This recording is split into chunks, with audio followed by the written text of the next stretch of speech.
সুপ্রিয় দর্শক মণ্ডলী, শীতের আগমনী বার্তায় শুরু হয়েছে পৌষ মাসের ঠিক মাঝামাঝি সময়ে। দেখতে পাচ্ছেন শীতকালীন সবজি। আমার এক চাচা বিট কপি বা বিট পালন যাই বলেন না কেন, আপনারা বিভিন্ন নামে চিনে থাকতে পারেন, সেই শীতকালী সবজি তোলার কাজে ব্যস্ত আছে। ঠিক আমরা এখন চলে এসেছি সেই সাতক্ষীরা জেলার কলারোয়া থানার এক স্বনামধন্য গ্রামে। এখানে দেখতে পাচ্ছেন প্রচুর পরিমাণের শাকসবজি শীতকালীন।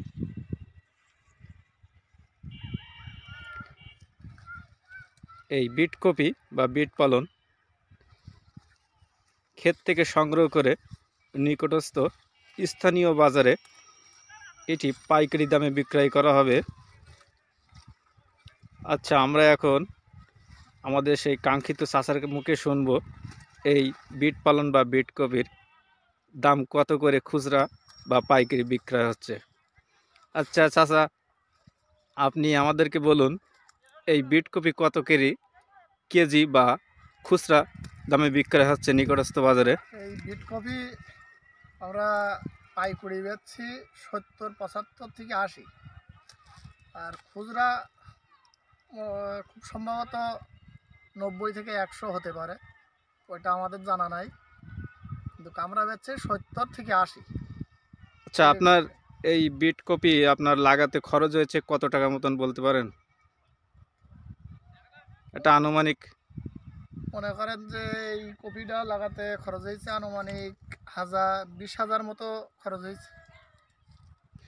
আপনি কতটা আশা করতে পারেন এই বিট কপি আপনার এই ক্ষেত থেকে উঠবে? কত মন? খুব সম্ভবত 70 থেকে 80 মন তো হবেই, এরকম আশা করা যাচ্ছে। যাক, আলহামদুলিল্লাহ, খুবই ভালো। এখন আমি আপনাদেরকে দেখিয়ে দেব সেই ক্ষেতটি ঘুরিয়ে ঘুরিয়ে কতটুকু জমিতে আমার এই চাচা এই বিট কপি বা বিট পালন লাগিয়েছে। দেখুন,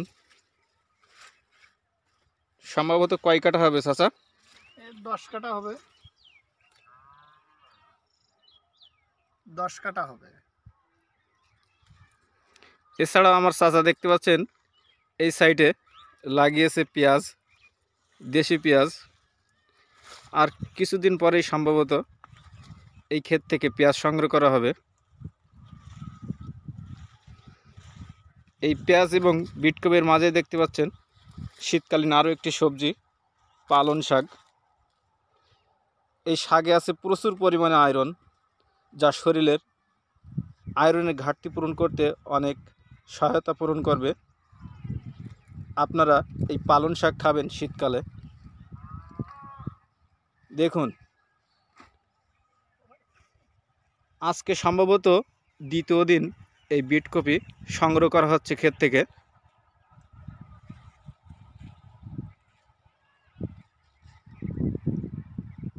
সুপ্রিয় দর্শক মণ্ডলী, পরবর্তী ভিডিও নিয়ে আমরা আপনাদের সামনে হাজির হব। ধন্যবাদ, সবাই ভালো থাকবেন।